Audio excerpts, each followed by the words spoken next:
Hi friends, welcome to Madhu kitchen vlogs.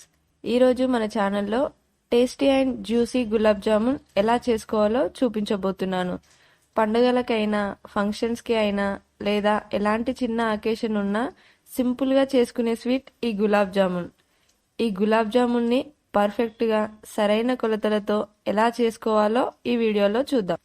దానికోసం నేను instant gulab jamun పిండిని తీసుకున్నానండి. ఇప్పుడు ఇది ఒక మిక్సింగ్ బౌల్లో వేసుకుందాం.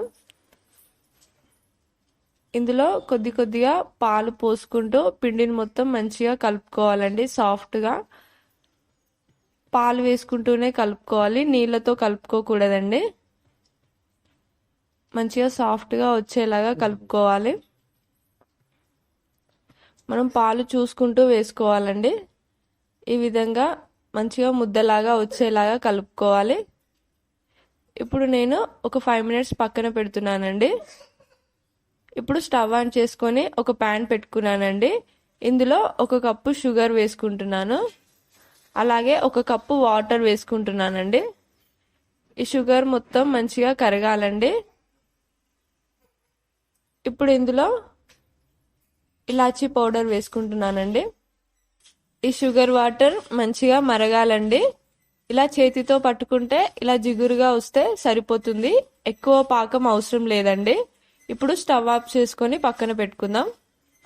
ఇప్పుడు మనం కలిపి పెట్టుకున్న పిండి ఉంది కదండి, ఇప్పుడు ఇది ఒకసారి మంచిగా సాఫ్ట్గా కలిపేసుకొని మనం గులాబ్ జామున్ చేసుకుందామండి. ఇలా చేతికి నూనె కానీ లేదా నెయ్యి కానీ అప్లై చేసుకొని ఇలా కొద్దిగా పిండిని తీసుకొని మనం ఏ సైజులో కావాలంటే ఆ సైజులో ఇలా గులాబ్ జామున్ రెడీ చేసుకోవాలండి. ఈ విధంగా స్మూత్గా చేసుకోవాలి, ఎలాంటి క్రాక్స్ లేకుండా మనకు నచ్చిన సైజులో చేసుకోవచ్చండి. ఇలాగే అన్ని గులాబ్ జామున్ చేసుకోవాలండి. ఇప్పుడు స్టవ్ ఆన్ చేసుకొని నేను డీప్ ఫ్రైకి ఆయిల్ పెట్టుకున్నానండి. ఇప్పుడు ఇందులో మనం చేసి పెట్టుకున్న గులాబ్ జామున్ వేసుకుందాం. ఇలా గులాబ్ జామున్ వేసుకొని అటు ఇటు తిప్పుతూ మంచి గోల్డ్ కలర్ వచ్చేంత వరకు ఫ్రై చేసుకోవాలండి. మనం అటు ఇటు తిప్పుతూ మంచిగా ఫ్రై చేసుకోవాలి.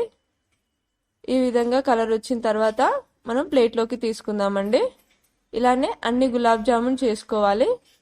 ఇప్పుడు మనం ముందుగా చేసి పెట్టుకున్న షుగర్ పాకంలో ఈ గులాబ్ జామున్ వేసుకోవాలండి. అన్ని గులాబ్ జామున్ వేసుకొని మనం ఒక 2 hours పక్కన పెట్టుకుందాం. పాకం అంతా గులాబ్ జామున్కి పట్టేస్తుందండి. ఇప్పుడు చూడండి, 2 hours తర్వాత గులాబ్ జామున్ రెడీ అయిందండి. చూస్తుంటేనే నోరు ఊరుతుందండి. చూడండి ఎంత సాఫ్ట్గా ఎంత జ్యూసీగా అయ్యిందో. చాలా టేస్టీగా ఉంటుందండి. ఈ రెసిపీ మీకు కూడా నచ్చినట్లయితే మీరు కూడా ఒకసారి ట్రై చేయండి. ఈ వీడియో కనుక నచ్చినట్లయితే ప్లీజ్ నా ఛానల్ని సబ్స్క్రైబ్ చేసుకోండి ఫ్రెండ్స్. Thank you.